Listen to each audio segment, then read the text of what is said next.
Be ready. 10 seconds to go.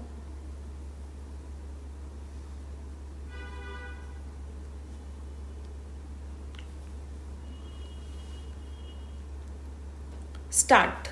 It is submitted that in the present case, the designated committee comprised of the Joint Commissioner and the Commissioner who are officers associated with the offices of respondent numbers 3 and 4, that the designated officers continue to act as the designated committee under the scheme till the completion of the proceedings under the scheme.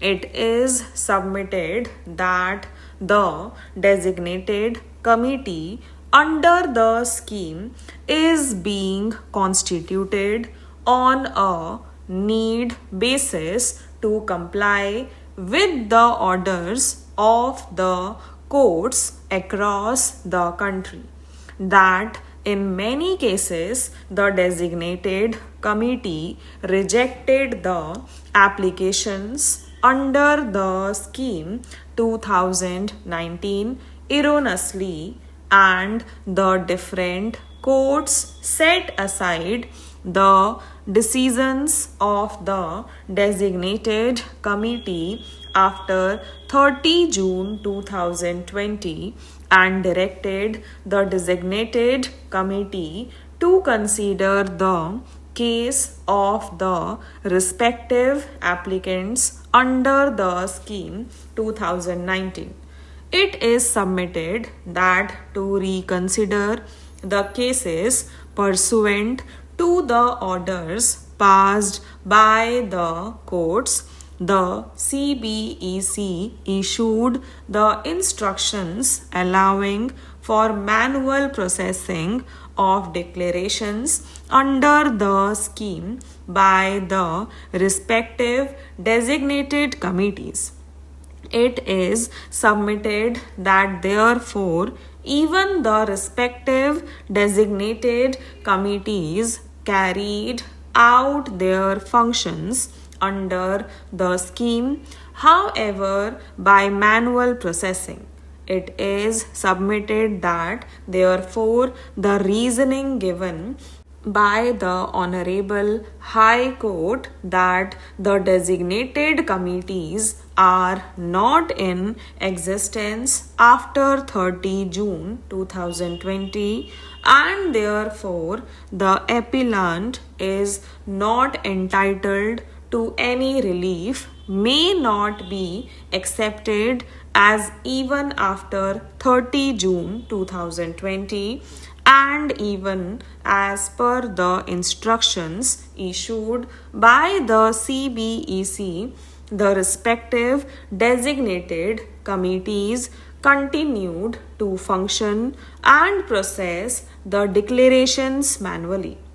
It is further submitted by learned counsel appearing on behalf of the appellant that in the instant case the Honorable High Court has not properly appreciated the cause for which the appellant could not deposit the amount under the scheme 2019 on or before 30 June 2020. It is submitted that at the relevant time and more particularly at the time when the form number 3 was issued and even during the period under the scheme 2019, the appellant was subjected to the rigor of the provisions of the IBC by virtue of the moratorium period which ended on 24 July 2020 when the NCLT approved the resolution plan. It is submitted that in the instant case, the appellant bona fidely could not deposit the settlement. It is next submitted that during the moratorium period, no payment could have been made as per the provisions of the IBC. It is contended that if any payment would have been made during the moratorium period, the same would have been in breach of the provisions of the IBC. It is submitted that as per the resolution plan accepted during the insolvency proceedings, the resolution applicant was required to deposit all statutory dues within 6 months from the effective date into an escrow account. That as per the resolution plan, payment to escrow account shall be treated as effective payment to the relevant operational creditors. It is further contended that in this case, effective date is 24 July 2020, the date on which the resolution plan was approved by the NCLT.